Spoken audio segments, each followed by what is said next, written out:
our job is to stop Shaw, why do these men have the right to dictate how we do our job? Rules of engagement says we cannot touch them. I understand. And I don't care. I care about you. I care about you. I care about you. I care about you. We can't do anything. Look at that soldier. They are unarmed prisoners. This is not a vote.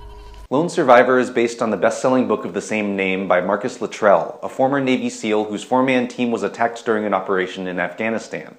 The film is exciting, well-acted, realistic, and extremely harrowing as the wounded, outnumbered SEALs attempt to evade their pursuers and contact their base to arrange an escape. If you love the military and action movies about loyal, tough-as-nails military men, Lone Survivor more than delivers and is definitely the movie for you. But that isn't who I am at all. So while I found few faults with the film's execution, let me give you my take on why I find movies like Lone Survivor incredibly problematic and hard to enjoy.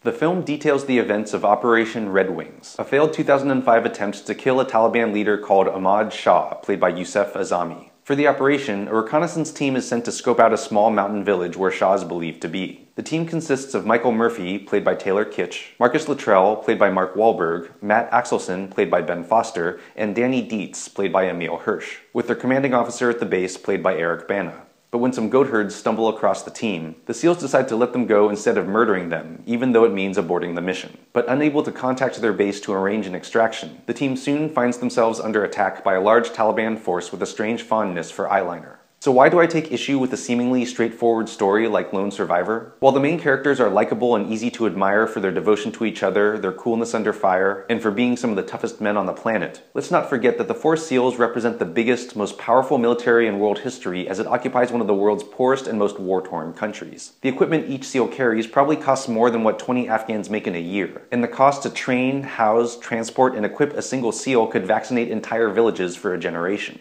Conversely, the Taliban fighters are mostly using decades-old Russian weaponry and are fighting in robes and sandals without the protection of body armor, advanced logistics, or billions in air support. There's also an implication in the film that any Afghan who hates the US presence must be Taliban, which ignores the way anyone would feel if soldiers from a foreign military interrupted your everyday life, shouted at you in another language, tied you up, and pointed guns at your family's heads. While there's nothing I like about the Taliban, let's remember who the real underdogs are, in that who the good and bad guys are in a war has more to do with the big picture and politics than the traits and actions of individuals. But I'm sure many would say that the big picture and politics shouldn't matter. All that matters is these men, their bravery and heroism, and what they sacrificed for each other and to defend our freedom. This argument smacks of what I see as America's unhealthy habit of soldier worship, a bipartisan affliction where American soldiers are seen as unimpeachable heroes defending American freedom regardless of a war's true motives, tactics, consequences, or whether American freedom is even under threat, where support the troops easily becomes support the war, any war, just because Americans are fighting in it.